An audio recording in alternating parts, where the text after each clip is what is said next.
శ్రీ గణేశాయ నమః. శ్రీ గురుభ్యో నమః. శ్రీ సీతారామచంద్రభ్యాయ నమః. శ్రీ కులదేవతాయ నమః. శ్రీ పితృదేవతాయ నమః. శ్రీ షిరిడి సాయినాథాయ నమః. శ్రీ షిరిడి సాయిబాబా జీవిత చరిత్రము 31వ అధ్యాయము.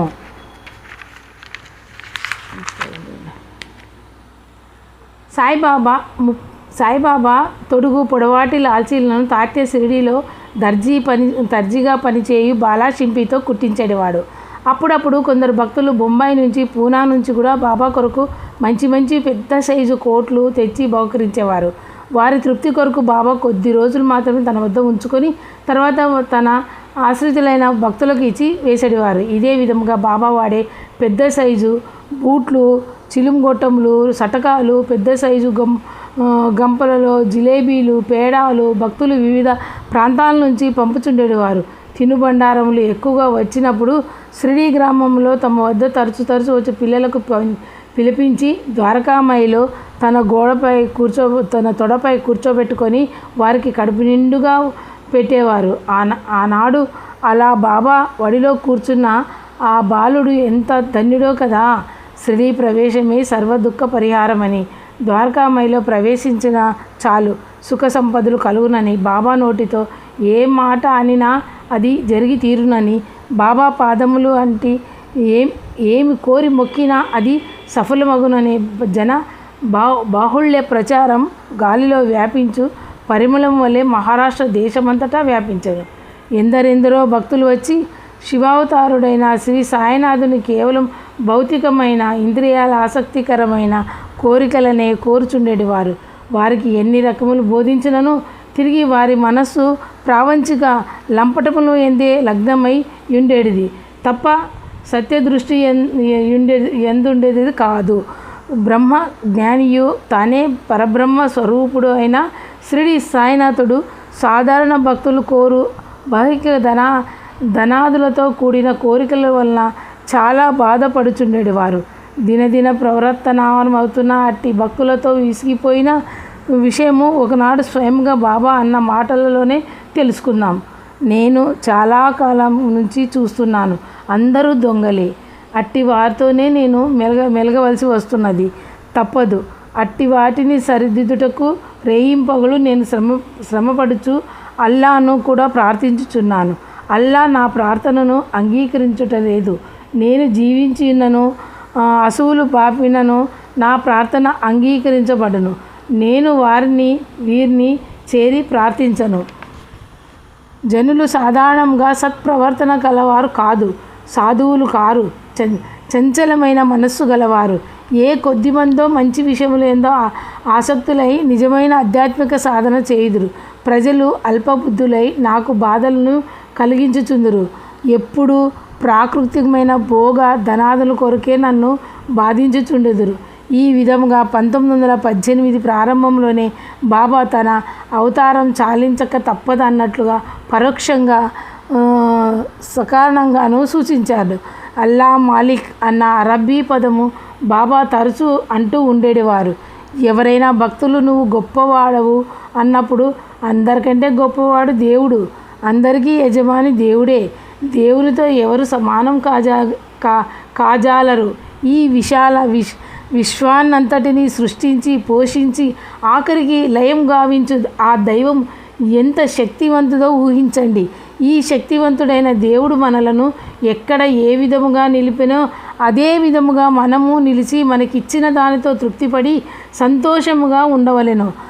భగవంతుడు మనలను ఎట్లు నిలిపెదరో అట్లే నిలిచెదము. కష్టములు కానీ సుఖములు కానీ ఎప్పుడు ఏమీ మనకు ఇచ్చినో వాటితోనే తృప్తిపడేదము. భగవంతుడు ఒక్కడే స్వేచ్ఛగల స్వతంత్రుడు. మానవులంతా భగవంతుని ఆజ్ఞకు లొంగి చేయు పరతంత్రులు అను భావనతో సర్వము భగవంతునికి అర్పించి చేయు పనులలో లాభ నష్టములో చిక్కుపడకయున్న మనము కర్మబంధ విముక్తిని పొందగలము. ఇదే మోక్షము. ఇట్లు కాక మనిషి భగవంతుడు తనను ఎట్లు నిలిపెదరో, తన చేత ఏమి చేయించెదరో ఎట్లు చేయక అజ్ఞానంతో మోహంతో వేరు మార్గములందు తిరిగినచో అనవసరమైన పనులు చేయవలసి వచ్చును.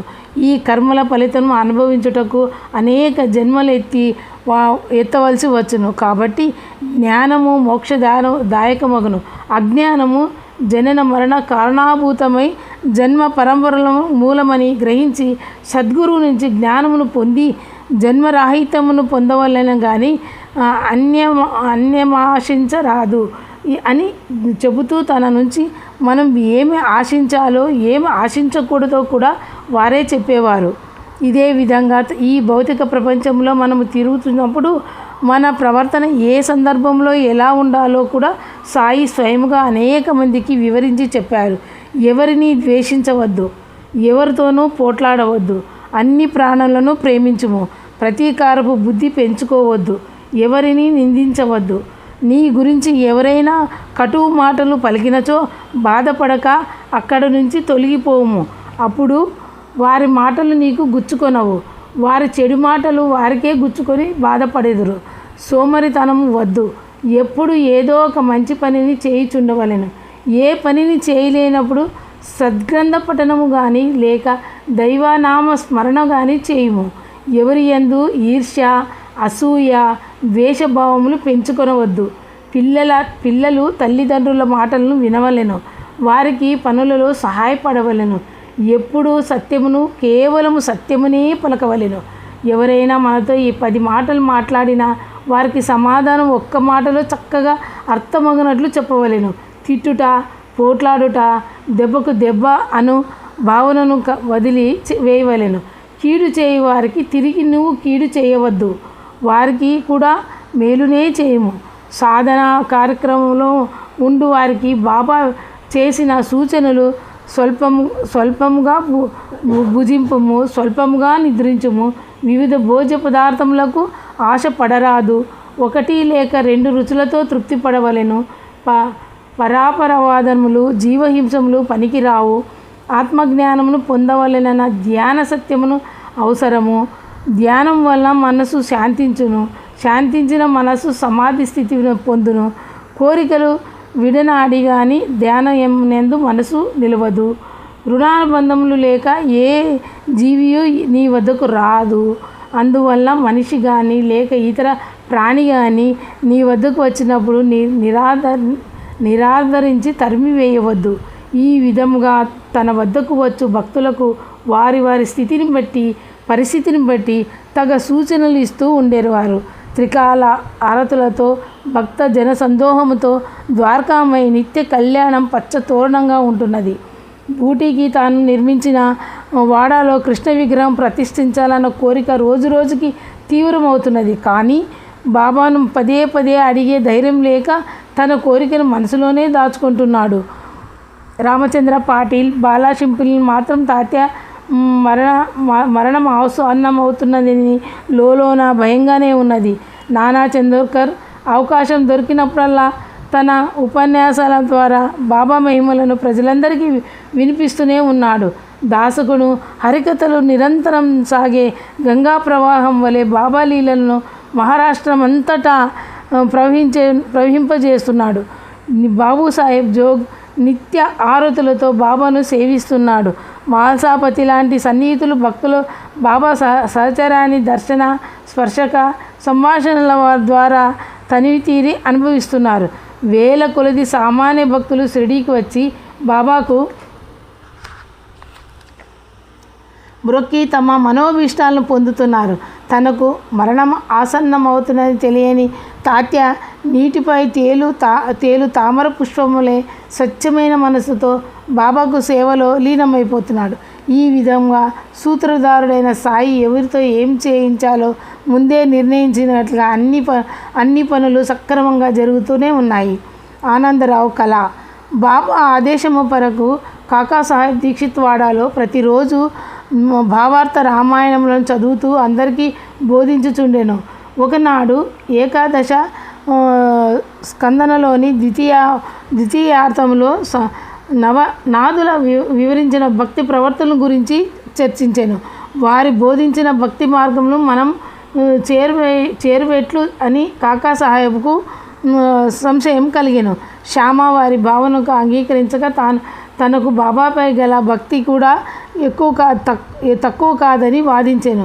అదే రోజు రాత్రి ఆ చర్చలో పాల్గొన్న ఆనందరావు పాకడే ఆయనకు బాబా ఒక దృశ్యమును ఇచ్చాను. దానినే పాకడే ఇట్లు చెప్పాను. లోతైన సముద్రంలో నడువు వరకు దిగి అక్కడ నిలిచి ఉండగా సాయిబాబా కనపడెను. వారు రత్న సింహాసనంపై కూర్చుని ఉండిరి. వారి పాదములు నీటిలో ఉన్నవి. ఆ దృశ్యము నిజముగా ఉన్నదా అది కల అనుటకు వీలు లేదు. నా పక్కనే శ్యామ అక్కడే ఉండెను. శ్యామ నన్ను బాబా పాదములపై పడుమనెను. వారి పాదములు నీటిలో ఉన్నవి. నమస్కరించినప్పుడు అవి అంటివి. అప్పుడు శ్యామ నీటిలోనున్న నీ పాదములు బయటకు తీయము అని బాబా అన్నాను. బాబా వెంటనే పాదములు పైకి తీసాను. అప్పుడు నేను త్వరగా వారి పాదములపై నా శిరస్సును ఉంచితిని.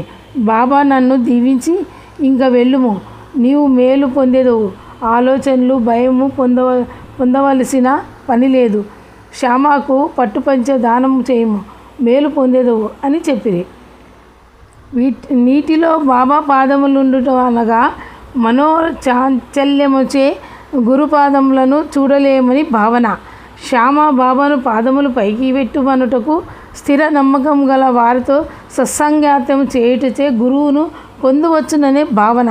శ్యామకు పట్టుపంచి దానమిచ్చుటనగా స్థిర భక్తి గురువు యందు గల వారిని సేవించి ఆదరించట ద్వారా నీవు కూడా అతని వల్లే లాభమును పొందగలవని భావన. కలలో కూడా ఆదేశం ప్రకారము పాకడే ఒక పట్టుపంచని తీసుకువచ్చి దానిని శ్యామకి ఇవ్వమని కాకాసాహెబ్కు వేడెను. శ్యామ అందుకు అంగీకరించకపోవటచే తీసుకోవద్దు అను 2 చీటీలను వేసి పాదుకుల వద్ద పెట్టి అందులో ఒక చీటీని తీగా తీసుకోనుము అని వచ్చుటచే శ్యామ దానికి అంగీకరించెను. తిలక్ గీతా రహస్యం. బ్రహ్మ విద్యను సద్గ్రంథములను పఠించు వారిని బాబా ప్రోత్సహించి ఆశీర్వదించేవారు. ఒకనాడు బాబుసాహెబ్ జోగ్ తనకు పోస్టులో వచ్చిన ఒక పుస్తకమును చంకలో పెట్టుకొని వచ్చి బాబాకు వంగి నమస్కరించగా అది క్రింద పడెను. బాబా దానిని అడిగి తీసుకొని కొన్ని నిమిషములు దాన్ని అటు ఇటు తిప్పి చూశాను. అది తిలక్ రాసిన గీతా రహస్యం అని గ్రంథము. బాబా తన జేబులో చేయి పెట్టి ₹1 బిల్లను తీసి పుస్తకముపై పెట్టి తిరిగి ఇస్తూ, దీనిని శ్రద్ధగా పూర్తిగా చదువు, నువ్వు మేలు పొందేదవని చెప్పాను. ఈ విధముగా బాబా పవిత్రపరిచి ఇచ్చుటచే ఈ గ్రంథ పారాయణం వల్ల జోగ్ చాలా మేలు పొందెను. విష జంతువులను చంపుట బాబా అభిప్రాయము. ఒకసారి దీక్షిత్ వాడ పై అంతస్తులో దీక్షిత్ కొందరు మిత్రులతో మాట్లాడుతూ ఉండేవారు. కిటికీలో నుంచి ఒక పాము లోపలికి వచ్చాను. కర్రలను తీసుకొని చంపు ప్రయత్నం చేయగా అది ఎటో వెళ్ళిపోయాను. వారిలో గల ముక్తారాం అను భక్తుడు పాము తప్పించుకొనడం మంచిదనగా హేమాద్రి పందు అందుకే అంగీకరించక విషసర్పంను చంపుటే మంచిది అనేను. వారిద్దరికి ఆ రోజంతా గొప్ప వాగ్వాదము జరిగాను. చివరకు ఆ విషయము బాబాను అడిగిరి. అప్పుడు బాబా ఇట్లు జవాబిచ్చాను. తేళ్ళు, పాములు లాంటి విష జంతువులలో సహా ఈ సృష్టి అంతయు నడిపించేవాడు దేవుడు ఒక్కడే. వారి అనుమతి లేక ఏ జంతువు ఇతరులకు ఏమీ చేయలేదు. ప్రపంచంలోని ఏ ప్రాణికి తన ఇష్ట ప్రకారము చేయు స్వేచ్ఛ లేదు. కాబట్టి చంపుట, కొట్టుట, తగాదాలు వంటి విషయములను దూరముగా ఉండవలెను. హజ్ సిద్దిక్ పాల్కే ఇతడు ముస్లిం మత సిద్ధాంతం ప్రకారము మక్కా మదీనాల యాత్ర చేసి వచ్చాను. బాబా పేరు విని షిరిడీకి వచ్చాను. కానీ బాబా 9 నెలల వరకు మసీదులోకి రానియలేదు. ఇతడు నిరుత్సాహపడి శ్యామను ఆశ్రయించాను. శ్యామ అతని తరఫున బాబాతో ఇట్లా నేను, బాబా, షిరిడీకి వచ్చిన అనేక మందికి నువ్వు ఆశ్రయం ఇచ్చి ఆశీర్వదించుదు. పాపము ముదుసలివి అనుగ్రహించవేళ. అప్పుడు బాబా అల్లా ఒప్పుకొనచో నేనేమి చేయగలను? వారి అనుమతి లేనిదే మసీదులో పాదము పెట్టగలవారు లేరు. నీవు హజీ వద్దకు పోయి భారవి నూతి దగ్గరకు రాగలడేమో అడుగుమనగా శ్యామ వెళ్ళి అతన్ని కనుగోగా అతడు అందుకు సిద్ధమే అని చెప్పాను. మరల శ్యామతో 4,000 రూపాయలను 4 వాయిదాల్లో చెల్లించగలడేమో కనుగొనుము. శ్యామ అనుకొని 4 లక్షలు నిచ్చుటకు సిద్ధంగా ఉన్నానని చెప్పాను. సరే, మసీదులో ఈరోజు మేకను కోసేదము, వానికి దాని మాంసము కావాలనో లేక కర్పూరములు కావాలనో కనుగొనుము అని చెప్పగా బాబా మట్టి పాత్రలో గల చిన్న ముక్క చాలునని చెప్పాను. ఈ సమాధానములు విని బాబా కోపగించెను. చావడిలోనున్న హజ్ సిద్దిక్ వద్దకు వెళ్ళి, గొప్పవాని వల్లే నటించుచున్నావేమి? మక్కా యాత్ర చేసి తినవని గర్వించి నన్ను గుర్తించలేకపోతున్నావు అని కోపగించినను. తర్వాత అతన్ని తన దర్బారులోకి చేర్చుకొనెను. ఇందులో భారవి నూతి దగ్గరకు రమ్మనుటకు అహంకారము పరీక్ష.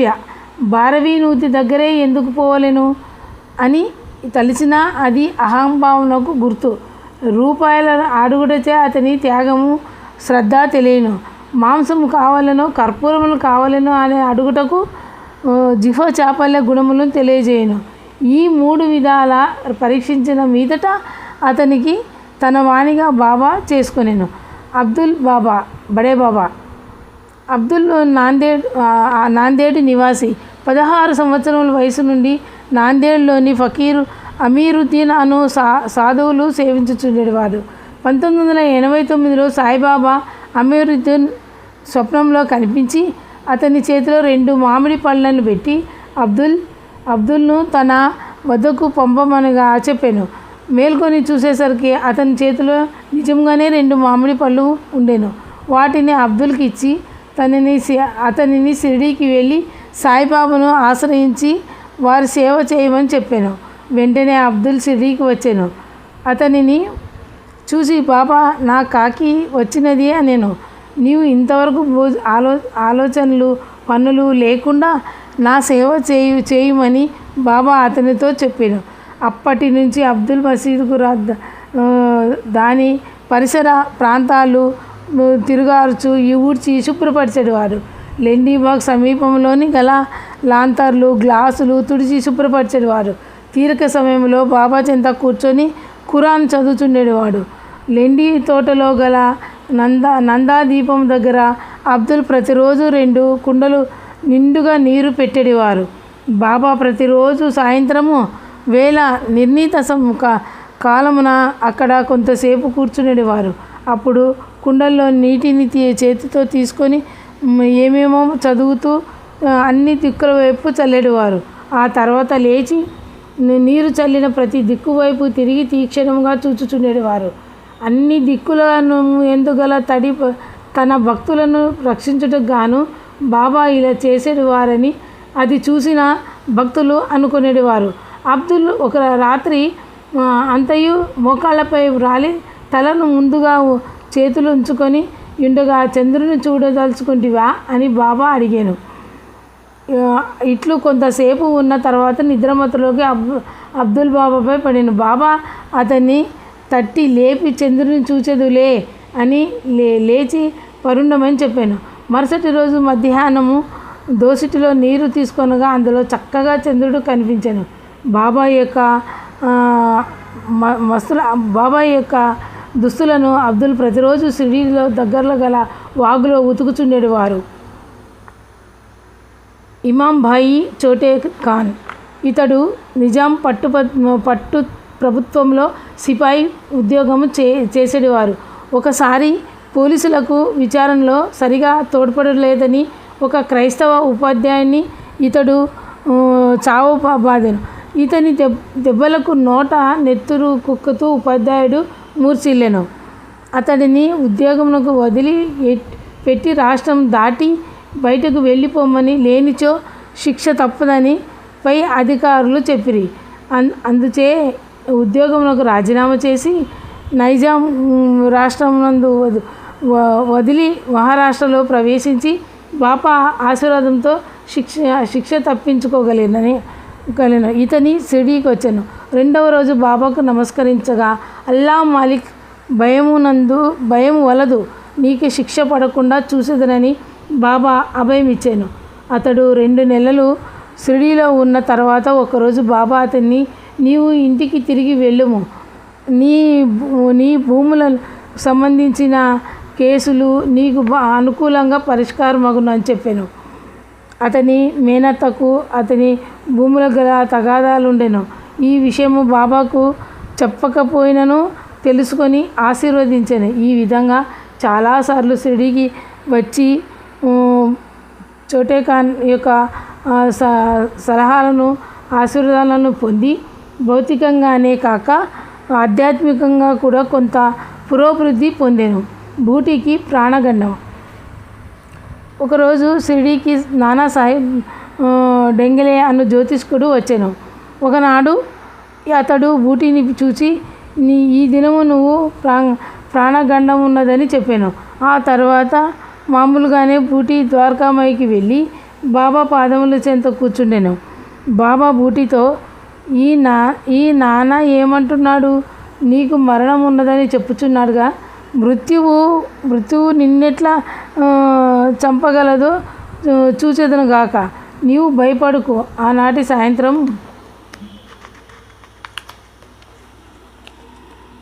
బూటీ మరుగుదొడ్డికి పోగా అక్కడ ఒక పెద్ద పాము ఉండెను. నౌకరును కేకవేగా అతడు కర్రను తీసుకొని వచ్చు లోపల అది మాయమయ్యాను.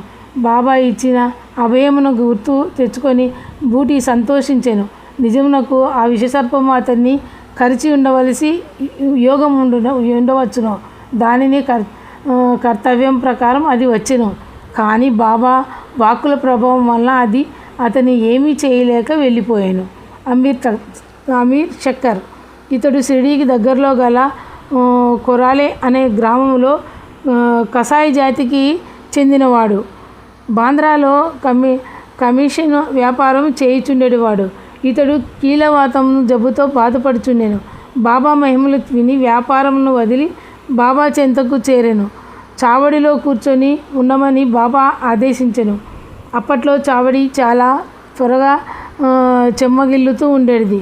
అతని రోగమునకు అలాంటి వాతావరణము మంచిది కాదు. అయినను బాబా వాకులను తిరుగులేదు. అతడు చావడిలోనే కూర్చునేను. బాబా ఉదయము సాయంత్రము చావడి వైపు వెళుచుండేవారు. రోజు విడిచి రోజు అక్కడే నిద్రించేవారు. అందువల్ల అమీర్కు బాబా సాంగత్యము ఎక్కువగా ఉండేది. అతని వ్యాధి కోవగాం వెళ్ళి ఒక సత్రంలో నుండెను. అక్కడ ఒక ఫకీరు మరణించుటకు సిద్ధముగా ఉండి అమీర్ను త్రాగుటకు నీరు తెచ్చి పెట్టమని అడిగాను. అతడు నీటిని తెచ్చి ఇవ్వగా ఆ నీటిని త్రాగి ఫకీరు మరణించెను. ఈ విషయంను పోలీసు వారికి తెలియజేసినచో తనను అనుమానించవచ్చును. భయపడి బాబా అనుమతి లేక షిరిడీ వదిలి వచ్చినందుకు ఇది ఫలితమని గ్రహించి వెంటనే బాబా నామ జపము చేయుచు తిరిగి షిరిడీకి చేరెను. సాయి ఆజ్ఞ ప్రకారము చావడిలోనే ఉండి సంపూర్ణ ఆరోగ్యము పొందెను. చావడిలో పడుకున్న బాబా ఒక రాత్రి మధ్యకాలంలో లేచి అబ్దుల్ను లేపి, నా పరుపు వైపుగా ఏదో దుష్టప్రాణి వచ్చుచున్నదని చెప్పాను. అబ్దుల్ లాంతరం తెచ్చి జాగ్రత్తగా చూడగా అమీర్ షక్కర్ దిండు కింద పాము ఉండెను. అమీర్ పేరు చెప్పుటకు బాబా తన పేరును సూచించాను. ఈ విధముగా అర్ధరాత్రి అందరినీ లేపి అమీర్ను ప్రమాదం నుండి రక్షించాను. అతనిని రక్షించినట్లుగానే దినారాత్రులు అయినప్పుడు కూడా ఈ కథలను పారాయణం చేయు భక్తులకు సాయి అన్ని వైపుల నుంచి రక్షించుగాక అని ప్రార్థిస్తూ ఈ అధ్యాయంను ఇంతటితో ముగించెదము. ఓం శాంతి శాంతి శాంతి. 31వ అధ్యాయం సంపూర్ణం.